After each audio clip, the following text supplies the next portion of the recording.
ఇక్కడ సైబరాబాద్లో కూకట్పల్లిలో 18th రోజు ఒక పాప, ఒక 10-year-old పాపది మర్డర్ జరిగింది. Very sad incident.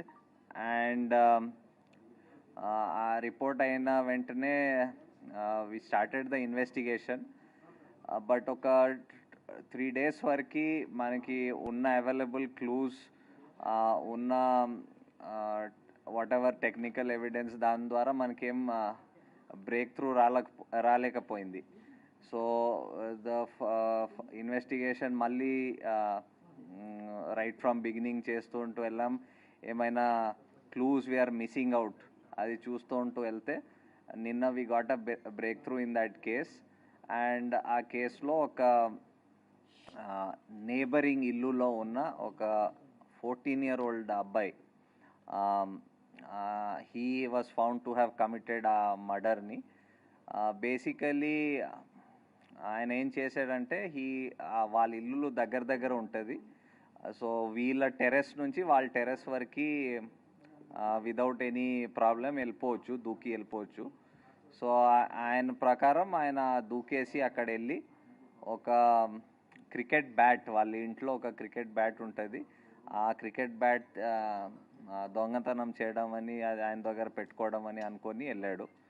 సో అది వెళ్తప్పుడు అక్కడ అది బ్యాట్ తీసుకొని బయటకు వస్తప్పుడు పాప హ్యాస్ సీన్ హిమ్. చూసినాక వెంటనే అరిచింది. అరుస్తే ఈయన భయపడి ఇమీడియట్లీ ఆమెకి అక్కడ ఇంట్లో బెడ్రూమ్లో తోసేసి అక్కడ ఆయన దగ్గర ఉన్న ఆయన ఒక నైఫ్ పట్టుకు వెళ్ళాడు. సో ఆ నైఫ్తో he stabbed her and then వచ్చేసాడు. అండ్ ఇన్ఫ్యాక్ట్ మనకి తర్వాత ఇన్వెస్టిగేషన్ డీటెయిల్లో చూసేటప్పుడు మన ఐఓస్ రియలైజ్ దట్ ఇనీషియల్ స్టేజెస్లో కూడా ఎగ్జామిన్ ఆయనతో మాట్లాడేటప్పుడు he had actually misled the investigators by telling that నాకు వినిపించింది, పాప అరిచినట్టు వినిపించింది. అండ్ 10 o'clock అలా he try to tell some story around that.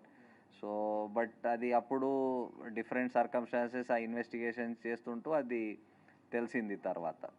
So basically ఆ కేసు మొత్తం డిటెక్ట్ అయింది, ద మర్డర్ వెపన్ కూడా రికవర్ అయింది. దాంతోపాటు కొన్ని అదర్ ఎవిడెన్స్, అదనపు ఎవిడెన్స్ కూడా మనకి దొరికింది. సో దాని బేసిస్ మీద మేము ఇప్పుడు కేసుకి ముందుకు తీసుకొని ఫైనలైజ్ చేసేస్తాం. దీని గురించి ఎవరికైనా ఏమైనా క్వశ్చన్స్ ఉంటే విల్ టెల్. ఇంకొక కేసు మన ఖజానా జ్యువెలర్స్ గురించి కూడా విల్ టాక్. బట్ దీని గురించి ఏమైనా ఉంటే అడగొచ్చండి. చెప్తారు. I think DCP Balanagar will tell about the slip. And అవునండి, ఆయన ఒక స్లిప్ రాసుకున్నాడు. ఆ స్లిప్లో ఏంటంటే ఫస్ట్ ఒక గ్యాసు ప్లస్ టేబుల్ ఎట్లా రెడీ చేసుకోవాలి, తర్వాత లాకు, ఆ గ్యాస్ను ఉపయోగించి లాక్ ఎట్లా ఓపెన్ చేయాలి, తర్వాత మనీ ఎట్లా తీసుకోవాలి, మళ్ళీ ఆ గ్యాస్ ఆన్ చేసి ఆ లాక్ చేసి ఎట్లా బయటపడాలి అని చెప్పేసి రాసుకొని లాస్ట్లో మిషన్ డన్ అని రాసుకున్నాడు. అంటే అది ఎప్పుడు రాసుకున్నాం అంటే కొద్దిగా ముందే, అంటే ఒక 1 month బ్యాక్ రాసుకున్నాం అని చెప్తున్నాడు. అంటే ఆయనకి ముందే ఆ థాట్స్ ఉన్నాయని మనకు అర్థమవుతా ఉంది. బ్యాట్ దొంగతనం కోసం వెళ్ళాడు. లేదు, మనం ఎన్నిసార్లు అడిగినా మనీ గురించి చెప్పడం లేదు. నాకు ఆ బ్యాటు యాక్చువల్గా ఏంటంటే డిసీజ్డ్ వాళ్ళ తమ్ముడు 6 years ఉంటాయి, ఈయన కలిసి క్రికెట్ ఆడేవాళ్ళు. ఆ బ్యాట్ ఈయనకి బాగా నచ్చింది, స్ట్రోక్ బాగా ఉంది, నాకు బాగా నచ్చింది, నాకు ఇవ్వు నేను కూడా ఆడతా అంటే ఇచ్చేవాడు కదా పిల్లవాడు. సో దాంతో నేను ఎట్లయినా దాన్ని సొంతం చేసుకోవాలనే ఆలోచనతో 2-3 daysగా ప్లాన్ చేస్తున్నాను చెప్పాడు దానికోసం.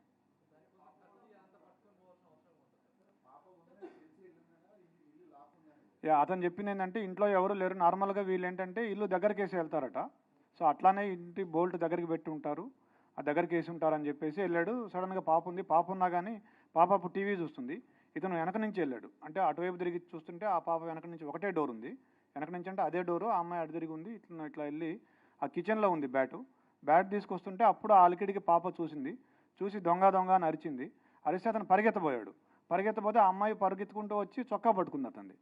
పట్టుకుంటే ఆ కోపంలో తోసేస్తే మంచం మీద పడింది. మంచం మీద పడ్డాక కళ్ళు మూసుకొని విచక్షణ రహితంగా పొడి చేశానని చెప్పాడు.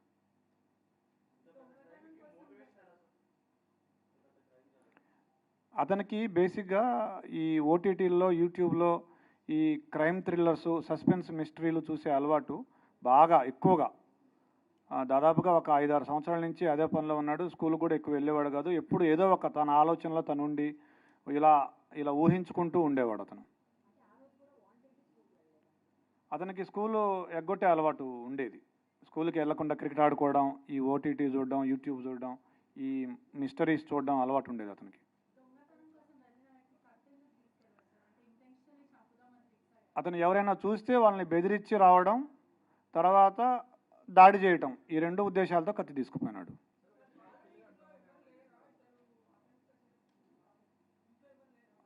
ఉన్నారు ఇంట్లో. వాళ్ళ నాన్నున్నాడు, వాళ్ళ సిస్టర్స్ ఉన్నారు, వాళ్ళ ఇంట్లో ఉన్నారు. వాళ్ళ మదర్ లేదు కానీ మిగతా వాళ్ళు ఉన్నారు.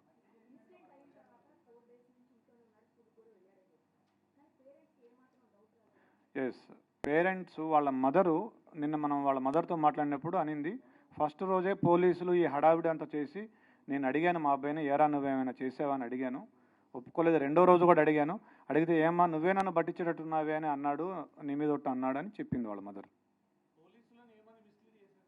పోలీసుల్ని ఆ రోజు మేము ఫస్ట్ రోజే అతన్ని క్వశ్చన్ చేసాం. ఎందుకంటే రెండింటికి జస్ట్ 2 అడుగుల దూరం ఉంటుంది, ఆ ఇంటికి ఈ ఇంటికి పిట్టగోడకి. మేము క్వశ్చన్ చేసాం ఆ ఇంట్లో ఉన్న వాళ్ళని. 3rd, 4th ఫ్లోర్లు, వీళ్ళు 4th ఫ్లోర్లో ఉంటారు, 3rd ఫ్లోర్ నుంచి వెళ్ళొచ్చు. పోలీసులకి మాకేం చెప్పాడంటే ఆ రోజు, నాకు 10:15 ఆ టయానికి డాడీ డాడీ అని గట్టిగా అరుపులు వినిపించాయి అని చెప్పాడు.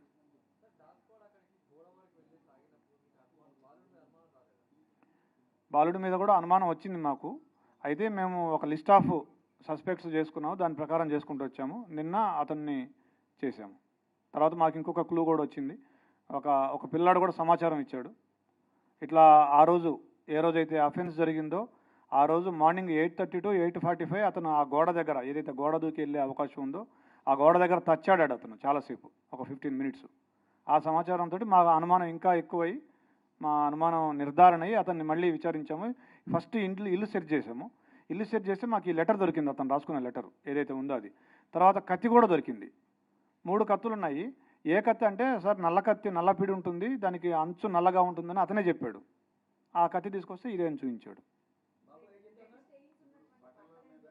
బట్టలు ఏం చేశాడంటే అతను అఫెన్స్ చేయగానే ఆ కత్తి అక్కడే కడిగేసి గోడ దూకి మళ్ళీ ఇంట్లోకి వెళ్ళేటప్పుడు వాళ్ళ నాన్న సిస్టర్స్ ఉన్నారు, వాళ్ళు ఏమైనా చూస్తారేమో అని ఆరేసిన షర్ట్ తీసుకొని ఇట్లా అడ్డం పెట్టుకొని ఇంట్లోకి వెళ్ళి బాత్రూంలోకి వెళ్ళి స్నానం చేసి ఆ టీ షర్టు ప్యాంటు 2 వాషింగ్ మెషిన్లో వేసాడు.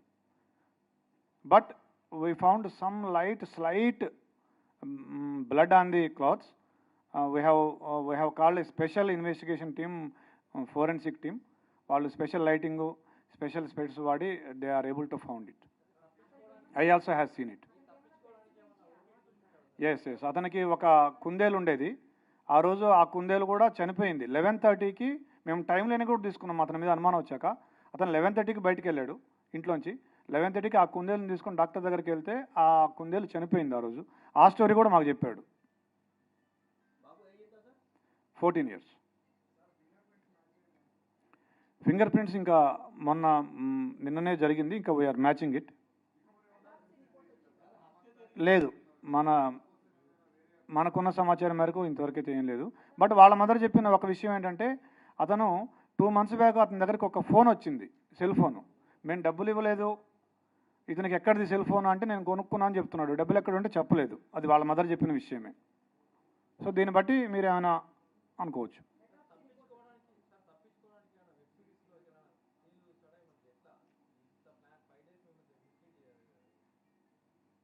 5 days మిస్లీడ్ చేయడం అంటే ఫస్ట్ డే మిస్లీడ్ చేశాడు. మనం హ్యూమనిటీ, మనకి ఇప్పటివరకు టెక్ రాలేదు కాబట్టి మనం అందరినీ విచారించుకుంటూ వచ్చే క్రమంలో. So basically it's a very typical case wear మీకు లిమిటెడ్ సస్పెక్ట్స్ ఉన్నారు. బికాజ్ ఆ ఇల్లుకి ఒకే కెమెరా దాని ఆపోజిట్ ఉంది, దాంట్లో ఎవరు వెళ్ళినట్టు కానీ బయటకు వచ్చినట్టు ఆ టైంలో లేదు. So we had very limited number of suspects. Motive ఏం ప్రైమా ఫేసి ఏం మోటివ్ కనపడలేదు. సో ఈ idea that somebody side building నుంచి దూకి రావచ్చు అని అది కూడా ఫస్ట్ డే వచ్చింది. బట్ ఇలాంటి కేసెస్లో వేర్ మోటివ్ ఎక్కడ క్లియర్గా ఏం కనపడటం లేదు. అండ్ అంటే సో మెనీ అన్ఆన్సర్డ్ క్వశ్చన్స్ ఉన్నాయి మాకు యాజ్ ఇన్వెస్టిగేటర్స్. ఆ టీం అందరికీ చాలా అన్ఆన్సర్డ్ క్వశ్చన్, ఇదెందుకు జరగాలి అని ఉండేది. సో ఒక వే ఆఫ్ రూలింగ్ అవుట్ చేస్తూ పోవాలి పాసిబిలిటీ, ఇది కాకపోవచ్చు అని రూలింగ్ అవుట్ చేస్తూ వెళ్ళారు. And this is a typical case wear technical evidence, ఇప్పుడు నౌడేస్ మీరందరు చెప్తూ ఉంటారు దట్ ఇప్పుడు టెక్నికల్ ఎవిడెన్స్ లేకపోతే పోలీస్ ఏం చేయలేదు.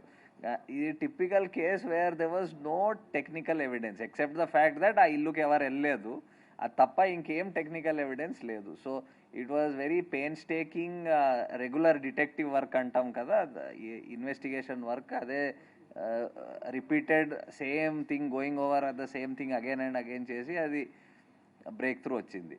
సో ఇమ్మీడియట్లీ మీకు ఎన్ని క్వశ్చన్స్ వచ్చినాయి, మాకు దానికంటే ఎక్కువ క్వశ్చన్స్ ఆ ఫస్ట్ డే వచ్చినాయి. బట్ ఆ క్వశ్చన్స్కి ఆన్సర్స్ ఇంత ఇమ్మీడియట్లీ ఏం రాలేదు. మీరు కూడా ఇప్పుడు చూస్తున్నారు, రీజన్ చూస్తే అలాంటి రీజన్ ఎవరికి స్ట్రైక్ కాదు, ఇలాంటి రీజన్ ఉండొచ్చని.